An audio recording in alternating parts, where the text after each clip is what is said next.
Saudara-saudara sekalian, kita sebagai hamba Allah Subhanahu wa Ta'ala, apalagi kita sebagai umat Islam, hal yang paling penting atau hal yang sangat penting yang harus kita pelajari, harus kita amalkan, harus kita terapkan di dalam diri kita, tidak lain dan tidak bukan ialah kita harus mengamalkan zikir kepada Allah Subhanahu wa Ta'ala. Kita harus memiliki cara atau metode bagaimana kita bisa senantiasa mengingat Allah Subhanahu wa Ta'ala. Karena saudara-saudara sekalian, apabila kita cuma bergantung saja kepada ibadah-ibadah tertentu, di waktu itu kita berzikir kepada Allah Subhanahu wa Ta'ala, maka tentu waktu-waktu yang kosong di antara ibadah-ibadah tersebut membuat kita lalai dari mengingat Allah Subhanahu wa Ta'ala.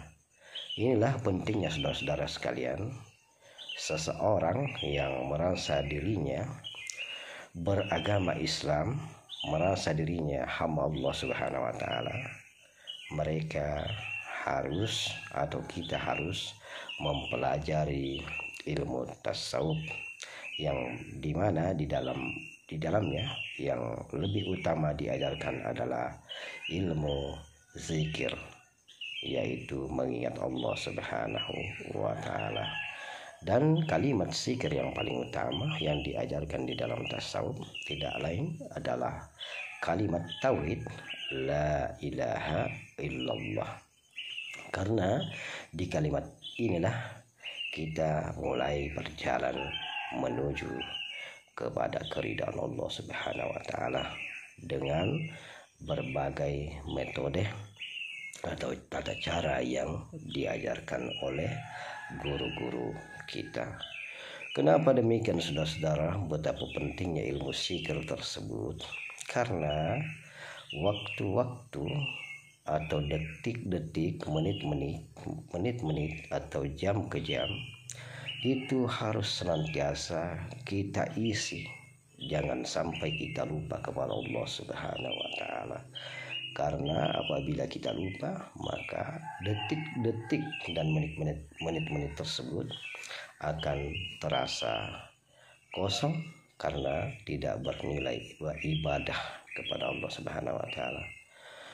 Olehnya itu saudara-saudara sekalian, marilah kita berusaha untuk menemukan metode atau cara bagaimana kita berzikir kepada Allah Subhanahu wa Ta'ala agar kita senantiasa bisa mengingat Allah, bisa dekat dengan Allah, dan yang paling utama lagi yaitu mengenal Sang Pencipta alam semesta, mengenal yang menciptakan diri kita, mengenal yang senantiasa mengawasi diri kita, yaitu Allah Subhanahu wa Ta'ala.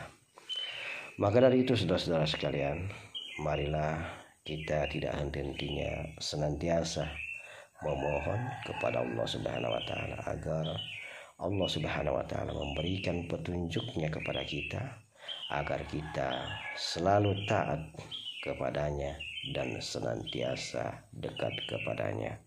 Amin, amin.